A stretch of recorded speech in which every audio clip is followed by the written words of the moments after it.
I'm Luna. Welcome to my channel. Today I'm sharing my first horror story with you. Let's get started.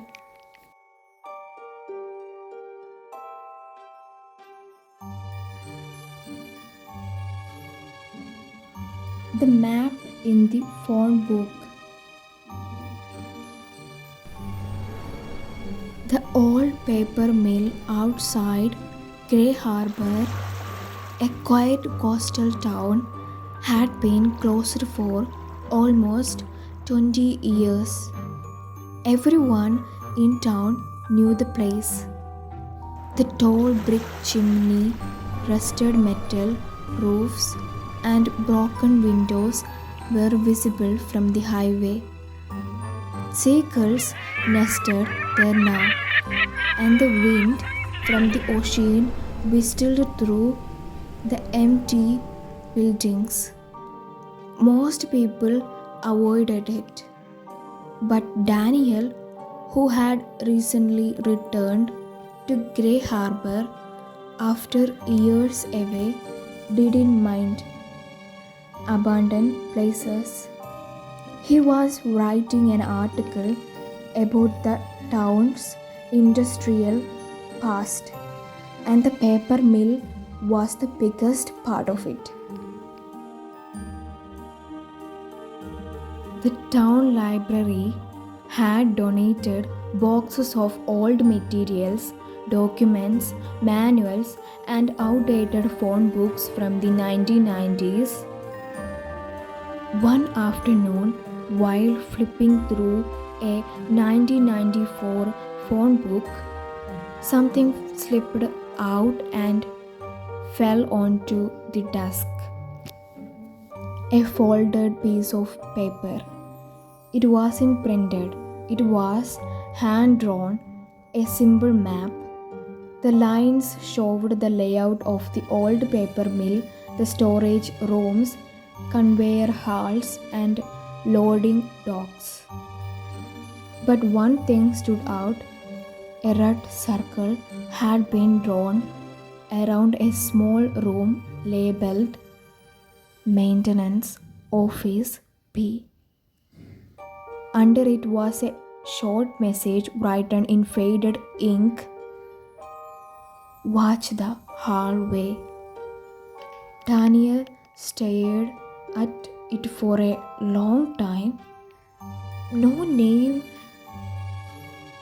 2 days later, Daniel drove out to the paper mill.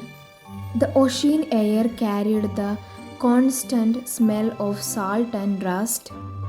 The broken front gate leaned sideways, barely hanging on its hinges. Inside the main building, everything was quiet, too quiet.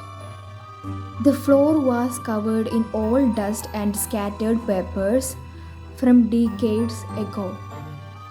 Rusted machines sat frozen in place like giant skeletons. As Daniel walked deeper into the building, he noticed something strange. A smell, not mold, not seawater, something metallic. The smell of wet copper. It lingered faintly in the air like damp pennies. He followed the direction from the map until he reached a narrow hallway. At the end of it was a small door. Maintenance Office B. Daniel stopped. The hallway felt different from the rest of the building. There were no broken windows here, no wind, just silence and that smell again. Wet copper. He suddenly had the uncomfortable feeling that someone might be watching him, not from behind, from somewhere nearby. He turned around slowly. Nothing, just an empty corridor and dusty concrete walls. He laughed nervously. Old buildings did that sometimes. They made people imagine things. Still, the message on the map came back to his mind. Watch the hallway. Inside maintenance office B, the room was small, a metal desk, two filling cabinets, and a wall covered with old cork boards where maintenance schedules had once been pinned. Daniel opened the drawers of the desk, mostly empty, except for a single notebook. Inside the notebook were notes written in messy handwriting, short observations, dates from 1994. But the notes weren't about machines, they were about people. 12:40 p.m. Man in blue jacket watching the loading dock. 2:10 p.m. Same man in hallway again. 4 p.m. Someone inside the mill after closing. Daniel felt a chill run through him. These weren't maintenance notes. Someone had been watching other people inside the mill. Daniel stepped back into the hallway again. That strange feeling returned. The sensation of being watched in an empty place that should be empty. Then he noticed something. At the far end of the hallway was a small vent opening in the wall, about eye level. Inside the vent was darkness, but the edges of the metal were smooth and worn, like someone had been looking through it many times. Daniel leaned closer. The vent looked directly into the hallway, a perfect place to watch someone standing at the office door. Suddenly, the smell of wet copper seemed stronger. He looked down on the concrete floor. Beneath the vent were tiny dark stains, old ones, years old.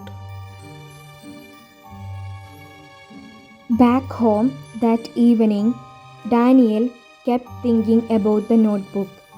Something about the handwriting felt familiar. He opened a box of old family documents his mother had kept.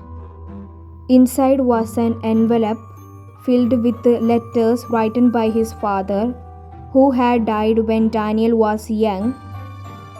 Daniel compared the handwriting, the same slanted letters, the same uneven spacing. The notebook from the mill had been written by his father. Daniel sat in silence. His father had worked security at the paper mill in the 1990s. That part Daniel already knew.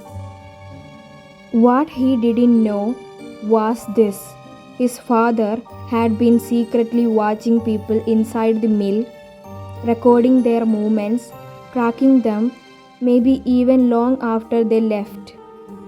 Daniel closed the notebook with shaking hands. For the first time in his life, he realized something unsettling.